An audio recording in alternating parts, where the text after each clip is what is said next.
अंतिम छोर पर रहने वाले बच्चों को भी शिक्षा दें और वो भी वंचित न रहे, हमारी नजर उस पर है। कोरोना संकट का असर भारत की शिक्षा व्यवस्था पर भी। बंद है शिक्षण संस्थान। मानव संसाधन मंत्री रमेश पोखरियाल निशंक ने बीबीसी से बातचीत में कहा, पढ़ाई के लिए क्या है सरकार का प्लान। स्वागत है आपका बीबीसी दुनिया में। मैं हूं सारिका सिंह। कवर स्टोरी में आपको बताएंगे भारत में स्कूल कॉलेज जाकर कब पढ़ाई कर सकेंगे छात्र। कोरोना वायरस के दौर में जब सब कुछ बंद है तो स्कूल कॉलेजों के दरवाजे भी बंद हो गए। भारत में प्राथमिक स्कूल से लेकर विश्वविद्यालय तक के 33 करोड़ से ज्यादा छात्र छात्राएं घर पर बैठ गए।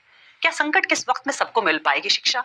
ये सवाल छात्रों से लेकर अभिभावकों तक सभी पूछ रहे हैं। कवर स्टोरी में आज इसी का जवाब।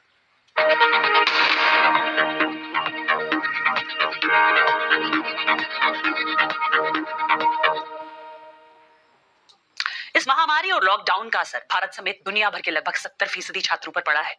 पर अब जब धीरे धीरे लॉकडाउन में ढील दी जा रही है तो कई देशों में स्कूल भी खुलने लगे हैं। ब्रिटेन में प्राइमरी स्कूल खुले तो 1 से लेकर 6 साल तक के बच्चों ने स्कूल का रुख किया। नीदरलैंड में बच्चे जब स्कूल पहुंचे तो स्कूल और साथी तो वहीं थे, पर पढ़ाई और खेल दोनों का माहौल वहां बदला सा था। बच्चों को नए नियमों का पालन करना पड़ रहा है, हर चीज में दूरी बरतनी पड़ रही है। लेकिन वहीं जब दक्षिण कोरिया में स्कूल खुले तो सुरक्षा के इंतजाम नाकाफी थे और स्कूलों को दूसरे दिन ही बंद करना पड़ा। इसराइल में भी 7,000 छात्रों को क्वारंटीन किया गया है। 40 से ज्यादा स्कूल बंद कर दिए गए हैं और अब भारत में भी स्कूल खोलने की चर्चा है। पर भारत के लिए चुनौती और भी बड़ी है। यहाँ जितनी छात्रों की तादाद है वो अमेरिका जैसे देश की आबादी के बराबर है। इतने लोगों को शिक्षा मुहैया कराना और संक्रमण से बचाना कितनी बड़ी चुनौती है। छात्रों से लेकर अभिभावकों तक की चिंता यही है कि कोरोना वायरस के दौर में पढ़ाई कैसे होगी, स्कूल कब खुलेंगे और जब सब कुछ बदल रहा है तो शिक्षा व्यवस्था कितनी बदल जाएगी। मैंने ये जानने की कोशिश की भारत के मानव संसाधन मंत्री रमेश पोखरियाल निशंक से।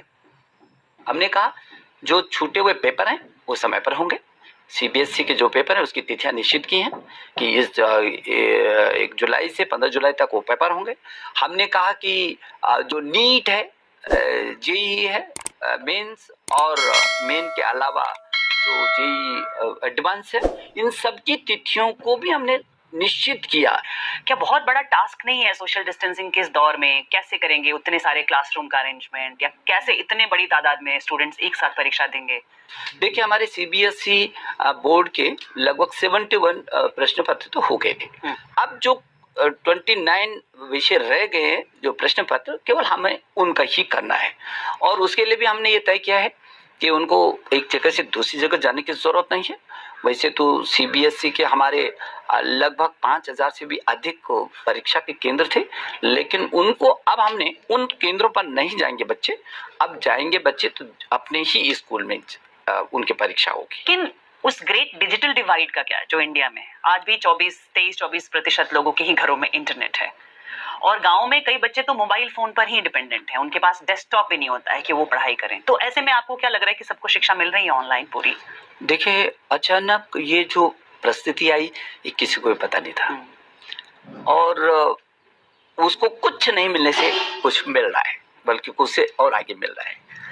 हम लोगों ने ये तय किया है कि पूरे ऑनलाइन जो शिक्षा है इन परिस्थितियों में, क्योंकि और कोई विकल्प अभी आपके पास दिखता नहीं है, तो अध्यापकों को मदद से जो हम लोगों ने ये पाठ्यक्रम ऑनलाइन दीक्षा, स्कूली शिक्षा के लिए दीक्षा और ई पाठशाला, इस पर सीबीएसई के भी और एनसीईआरटी के भी सारे कोर्सेज हैं। अंतिम छोर पर रहने वाले बच्चे को भी शिक्षा दें और वो भी वंचित न रहे, हमारी नज़र उस पर है। यदि उसके पास इंटरनेट नहीं है और यदि उसके पास स्मार्ट टेलीफोन नहीं है तो उसको चिंता करने की जरूरत नहीं है। उसको उसी ढंग का पाठ्यक्रम करके हम उस स्थान पर लाएंगे। जरूरत पड़ेगी भविष्य में तो रेडियो का भी प्रयोग करेंगे। जिस तरह से 7.5 लाख के करीब छात्र बाहर जाते हैं हर बार, कंफ्यूजन की घड़ी है कि वो ये सोच रहे हैं कि उनका क्या होगा, उनके भविष्य का, और आपने कहा कि उनको यहीं पर पढ़ने का मौका दिया जाएगा।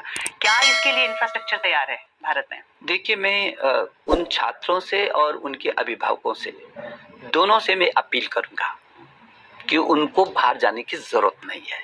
हमारे जितने आईआईटी है, आईआईएम हैं, एनआईटीज हैं, आईसर हैं, यहाँ से निकलने वाले बच्चा और दुनिया में छाया हुआ है।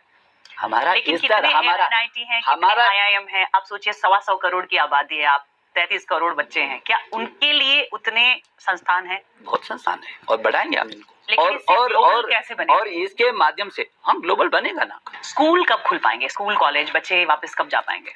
हम आशा कर रहे हैं कि 15 अगस्त तक हम उसका रिजल्ट भी घोषित करेंगे, ये नई परीक्षाओं का प्लस जो परीक्षाएं स्कूल कॉलेज फिर अगस्त के बाद ही खुल पाएंगे। बिल्कुल, और अगस्त के बाद स्कूलों को खोलने की परिस्थितियां